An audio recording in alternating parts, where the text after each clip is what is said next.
किसी भी प्रदेश में उसका आकलन आरबीआई करती है। 2013-14 में हरियाणा देश में प्रति व्यक्ति निवेश में नंबर 1 पे था।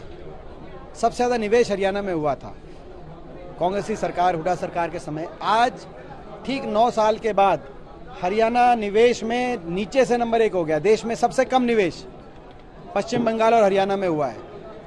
इसके लिए कौन जिम्मेदार है? इसके लिए पूर्णतः जिम्मेदारी खट्टर सरकार की है।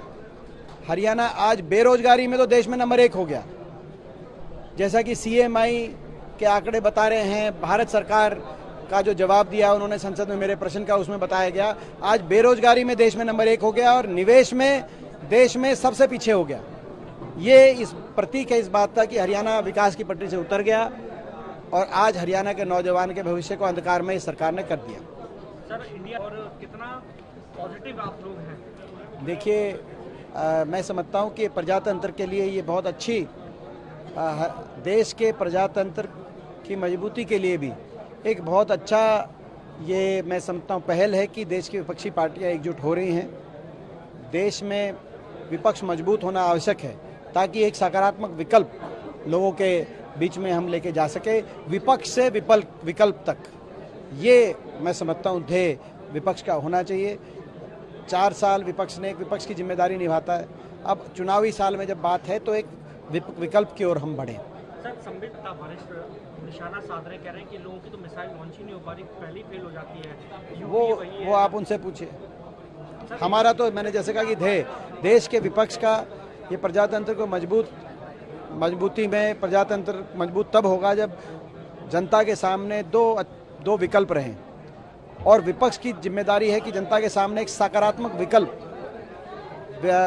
जनता के सामने पेश करे देश का विपक्ष। और उस लक्ष्य को देखते हुए ये जो सारे विपक्षी दल एक हुए हैं, ये एक बहुत मैं इसको अच्छी डेवलपमेंट, एक सकारात्मक डेवलपमेंट देश के प्रजातंत्र के हक की डेवलपमेंट में मानता हूँ। एक आखिरी सवाल है, आप लोगों पर आरोप लगाया था अगर नूंह में जो जिस तरह की घटनाक्रम बना उसके लिए कोई जिम्मेदार है, अगर विफलता है तो पूर्णतः भाजपा की सरकार जिम्मेदार है।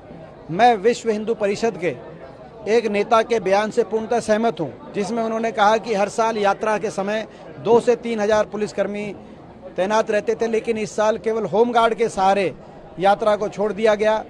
जब ये पता था, 10 दिन से लगातार दोनों तरफ से भड़काऊ बयान सोशल मीडिया पे आ रहे थे, जब ये वहाँ के लोकल सांसद राव इंद्रजीत जी को पता था, जब डिप्टी सीएम दुष्यंत चौटाला को पता था, जैसे उन्होंने कहा कि हालात जो है टेंस थे, उसके बावजूद पुलिस क्यों नहीं लगाई गई, क्यों तैनात नहीं की गई? या तो सरकार की बड़ी भारी चूक रही या सरकार की नीयत ठीक नहीं थी। देखिए, अभी मेरे को जानकारी मिली है प्रहलाद जोशी जी का ट्वीट के माध्यम से।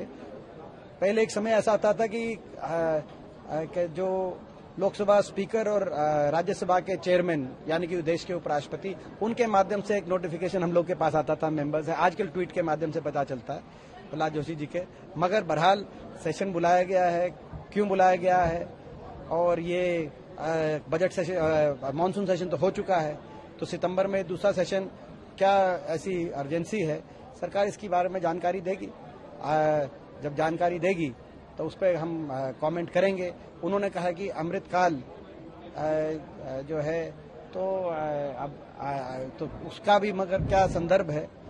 अमृतकाल तो ठीक है, लेकिन ऐसा अमृतकाल भी ना हो जब समाज में विष घोला जाए और अमृतकाल कहा जाए। लेकिन क्या संदर्भ है, पहले वो हम देखें, जाने, उसके बाद उस पर कमेंट करेंगे। आपको डर है कि तमाम जो बिल रुके हुए तो ना पेश ना कर दिया जाए? वो तो पिछला भी सेशन चल ही रहा था, 10 दिन पहले तक सेशन ही चल रहा था, तो बिल तो जो है उस तरह तब भी कर सकती थी। तो क्या इसका संदर्भ है? अटकलें लगाई जा रही हैं, कोई कह रहा है चुनाव जल्दी हो रहे हैं, कुछ कह, तो क्या संदर्भ है सरकार बताए।